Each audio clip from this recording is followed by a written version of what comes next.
All right, we are moving into the second day of factoring with finding more factors of the polynomial. Your main rule is still don't get frustrated.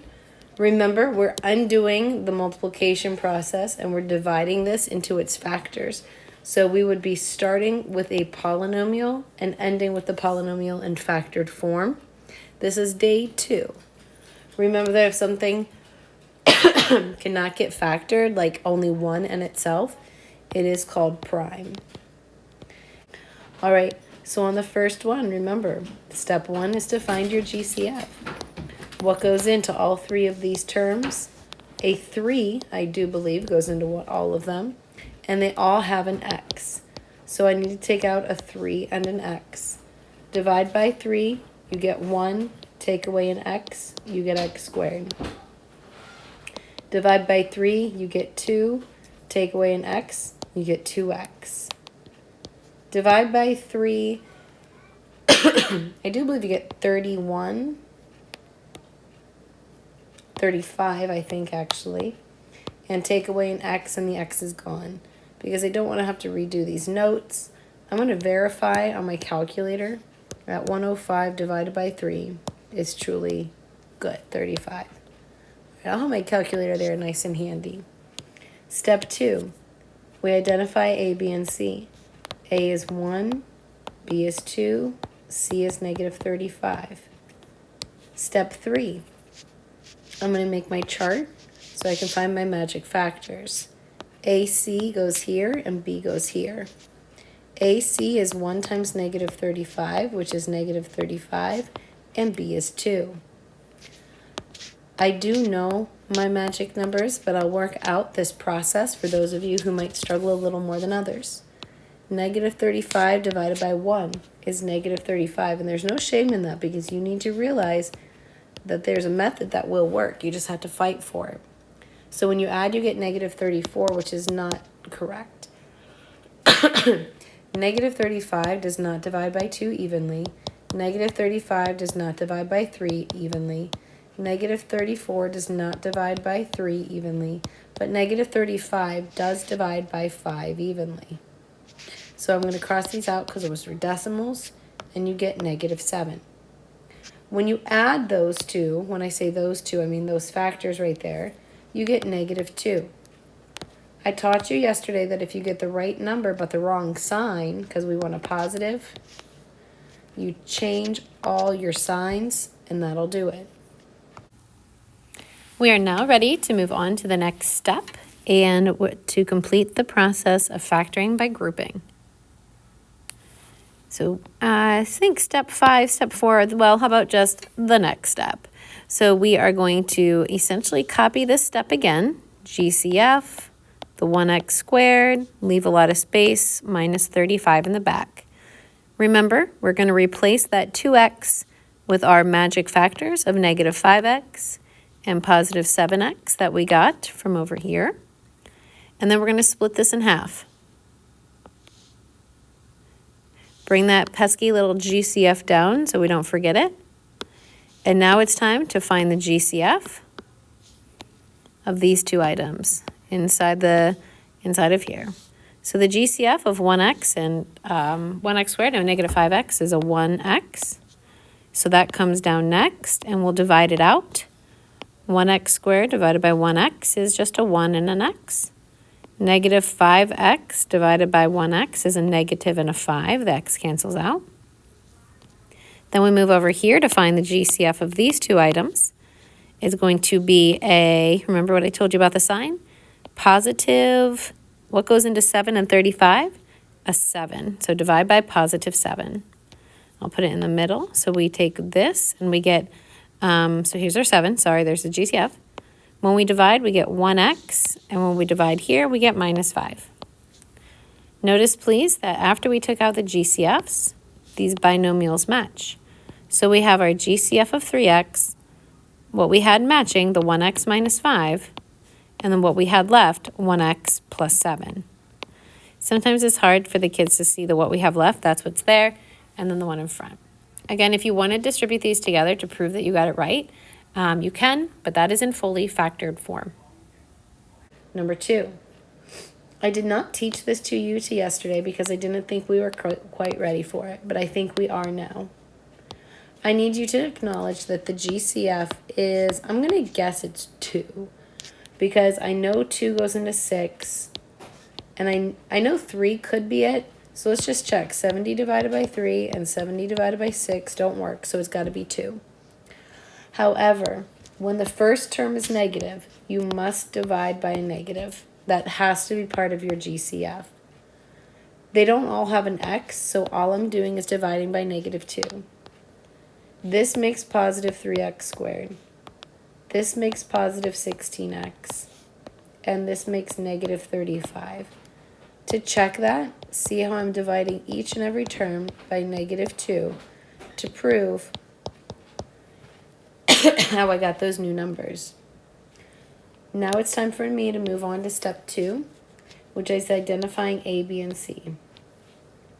A is the number in front of the squared, B is the linear coefficient, and C is the constant at the end. Now I move on to step 3, where I make my chart. I have to multiply A and C and label B. B is 16. A times C is going to be a large number. We're going to have to fight for this one a little bit. So negative 105. I'm just going to go through the number list. I'll trust the process. Negative 105 divided by 1 is negative 105. Add them, you get negative 104. That is not my answer. Negative 105 divided by 2 is a decimal. Negative 105 divided by 3 is negative 35. If I add those, I get negative 32. So not quite my answer. Remember, I need 16. If I do negative 105 divided by 4, I get a decimal. Negative 105 divided by 5 is negative 21. Oh, I think we got it. If I add those together, I get negative 16. Remember how we discussed if you get the right number but the wrong sign, you switch the signs in that row. So my magic factors are 5 and 21. I do want to tell you, I think the hardest part for students is finding those magic numbers there. Now that we have our magic factors, it is time to go to the next step of grouping. So we're going to rewrite this thing. GCF of negative 2 hangs out in front. 3x squared minus 35 goes in the back. And we are going to replace the 16x with the negative 5x from our magic factor and the positive 21x from our magic factors. It's time now to split this in half. Notice I always split it before the sign. This negative 2 is just going to drop on down so we don't forget about it. In fact, I'm going to write it a little lower. And now we need to really zone in and find the GCF of the binomials here. So the GCF of these two items, what goes into 3 and 5? Just a 1, and they both have at least a single x. So here it is. We're going to divide by 1 and by x. When you divide this by 1, you get 3, and when you take away an x, because x squared take away an x is still an x. And here, when you divide by 1, you get minus 5, and the x's cancel each other out.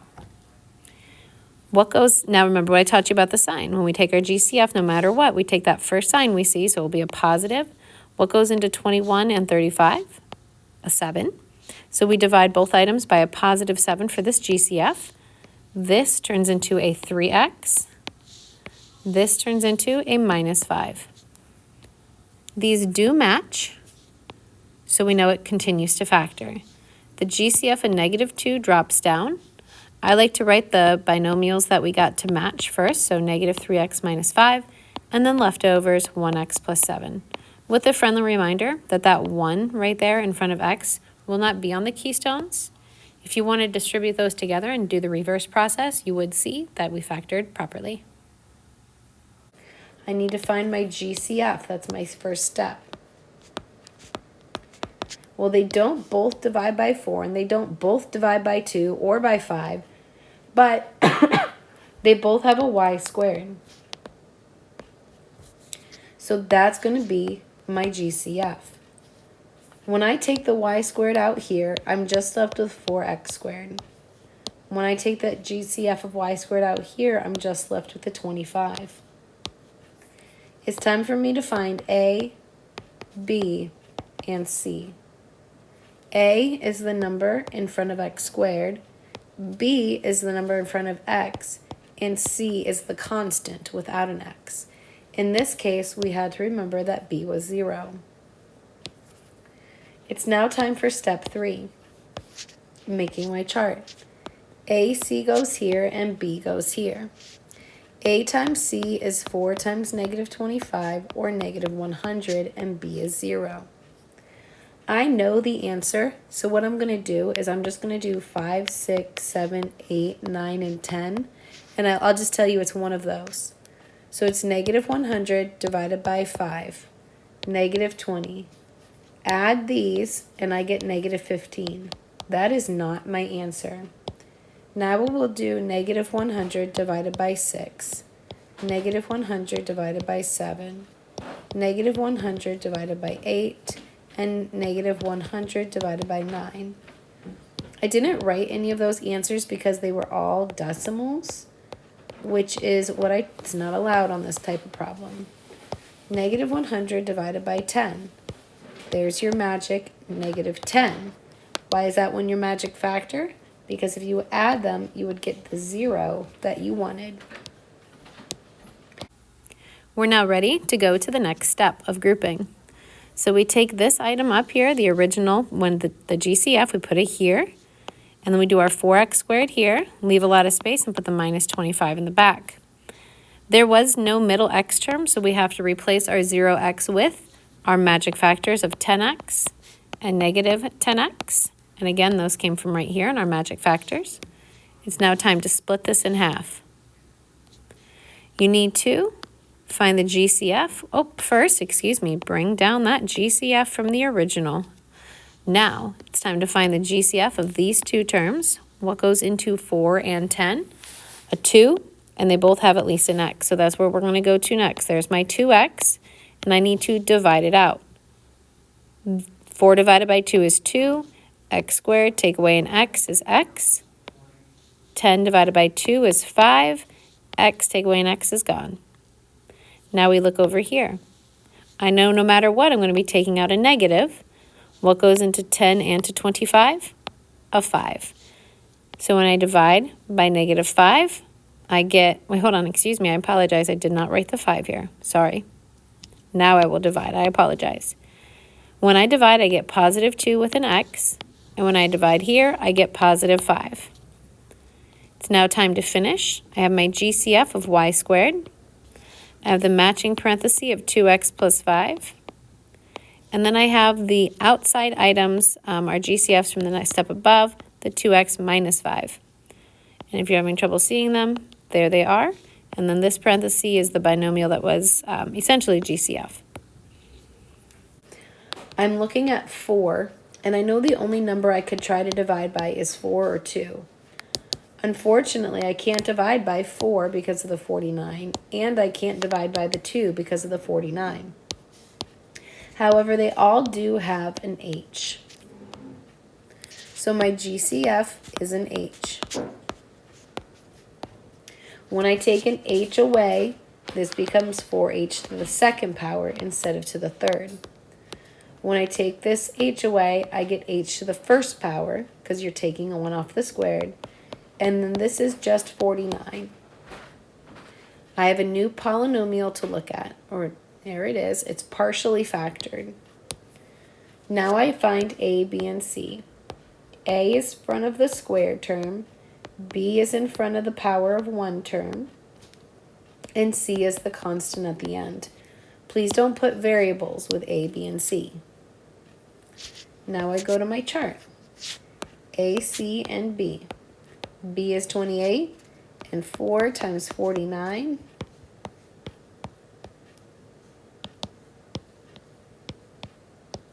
is 196. I know the answer, so to save us time, I'll just tell you it's above 10. Now, if you didn't have me there cheering you on or giving you hints, you would have to do 1, 2, 3, 4, 5, 6, 7, 8, 9, 10, all the way up. So 196 divided by 10, 196 divided by 11, decimal, 196 divided by 12, decimal, 196 divided by 13, decimal, 196 divided by 14 is another 14. If you add those together, you do not get 0, but instead you get 28. All of these were decimals, which is why I didn't do them. We're now ready for the next step. So we look right here when we rewrite it. The GCF in the front, the 4h squared, leave some room and put the plus 49 in the back. I'm going to replace the 28. I'm going to replace the 28h with my magic numbers of positive 14 with an h and another positive 14 with an h. I'm going to split this in half. I'm sorry, I have a rogue student outside my room. This outside h will drop down, the GCF, and then we're going to zoom in and talk about some more GCFs. What goes into 4 and 14? A 2, and they both have an h. And now we're going to divide. When I divide by 2 and I take away an h, I get 2h. Over here, when I divide by 2, I get a 7, and the h's cancel out. Now look right here. No matter what, we know the sign. What goes into 14 and 49? 7. So we have to take out a 7. Dividing by 7 gives me 2 with a leftover h. Dividing by 7 gives me a positive 7. I have a GCF of h in the front. I have my matching parentheses of 2h plus 7. And then oddly enough, look at what's left. I have another 2h plus 7. Now that can be written a little better. The Keystons will probably have that as the GCF of h. And instead of writing it twice, instead of writing it twice, if you simply put a squared on it, you're saying you would have it twice. This really is the best way to write the answer, but this one is fine. It would probably be a good idea for me real quick just to talk to you about the difference between these two. I'm just going to highlight or maybe put it in red here. This one, the signs were opposite. That's because we needed to get 0x. Over here, it looks so similar, but you see how they're the same sign? That's because we weren't aiming for 0 in the middle. You should learn eventually that this one was called difference of perfect squares, number 3, but we're just not quite there yet. I'm going to find my GCF. I'll go back to my color scheme here. I'm tempted to say a 2. However, it could be a 4. Can't be a 4, right? I knew they were all even, so I knew it had to be a 2 at least. It can't be a 4 because of the 6, and it can't be a 4 because of the 14, and it can't be a 3 because of other things, but 2 is my magic number that I need, my GCF. Now they also each have an n, so I have to divide by 2 and take away an n. I'm going to go ahead and divide by 2 and get 14. I'm going to take away an n here, and I get n to the 3rd. Divide by 2, take away an n. So just n2. Divide by 2, take away an n. Divide by 2, and take away an n leaves none. I need you to recognize this one as a special case. This is 4 terms. Now that we've acknowledged it's 4 terms, we should be pretty happy. 4 terms means that GCF in the front hops down and that we just put the line through it already. Like we just kind of move on. So the GCF of those 2 items, let's see, what goes into 14 and 6? 2, right? So the GCF on this side is a 2 and an n squared because you have like n to the 3rd and n squared, so you pick 2n squared. I'm going to put that here so I don't lose it. I'm going to divide by it. If I divide by 2n squared here, 14 divided by 2, n3, take away n2 is n. Learn that in chapter 7. If I divide by 2 here, I get 3, and then the n squareds cancel. And then on the other side, my GCF here, I know it's going to be a negative, right? You remember that? Only thing that goes into it is a -1. So when I divide by -1 over here, I get a positive 7n and a positive 3. Since these match, I know we're good to go to the next step. Here's my GCF of 2n. My parenthesis that matched was essentially a GCF itself. And then the leftovers is 2n squared minus 1. I love 4 terms. Number 6. 3 goes into every single term as a GCF. However, earlier in the lesson, I told you that if the first coefficient was negative, then you have to divide everything not just by 3, but by -3. They don't all have an x, so I just take out a -3. Divide here, you get 1 with an x squared. Divide here, you get positive 8 with an x. Divide here, you get positive 15. Now it's time. This is not 4 terms. Oh my gosh, it was my daughter. It's so embarrassing. Lillian, I'm recording. A is 1, B is 8, and C is 15. She's so gross. Now it's time for my chart. 8, that's the cat. AC is 1 times 15, and B is 8. Lily, my whole class just heard you burp. 1, 2, 3, 4, 5. Lily, what is 15 divided by 1? That's 15. What is 1 plus 15? 16. Does that equal 8? No. Okay, Lily, 15 divided by 2. Is it a whole number? No. Okay. It doesn't matter. It's a decimal. We're not going to use it. Oh. What's 15 divided by 3? 5. What's 3 plus 5? That's 8. 8. And that is our magic number. Which means these are our magic factors. All right, we've made it. This is our last one to finish up, okay? So we're going to rewrite this GCF of -3 with the 1x squared, leave some space, and put the 15. Remember, we are going to replace the 8x with our magic factors that we got. So we'll replace it with 3x and replace it with 5x. We're going to cut it in half. And we're going to work on some GCFs now, okay? So no matter what, that -3 pops down. And my GCF of these two items is a 1 and an x. 1 is the only thing they both divide by, and they both have at least a single x. When you divide by 1 and x here, you're left with 1x. When you divide by 1 and x here, the x's cancel, but you still have a 3. The sign here is going to be a positive, and what goes into 5 and 15? A 5. So we're going to pull out a positive 5, divide it out. That's going to make a positive 1x, and that's going to make a positive 3.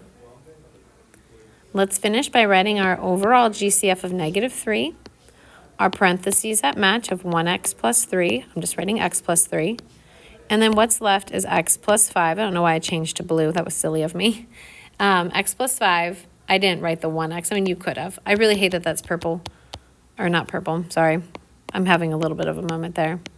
Look, so there's the 1x plus 5. But remember, you don't actually need this 1. Whoopsie. You don't actually need that 1 that I wrote. All right. The last thing I'm going to do is I'm going to give you some time to look at this, this page here. This is review from Algebra 1A. So I'm going to leave this on the screen. Hopefully you can do it without an explanation. If you need to, just come in and ask. Please pause the screen, do it yourself, and check with the key here.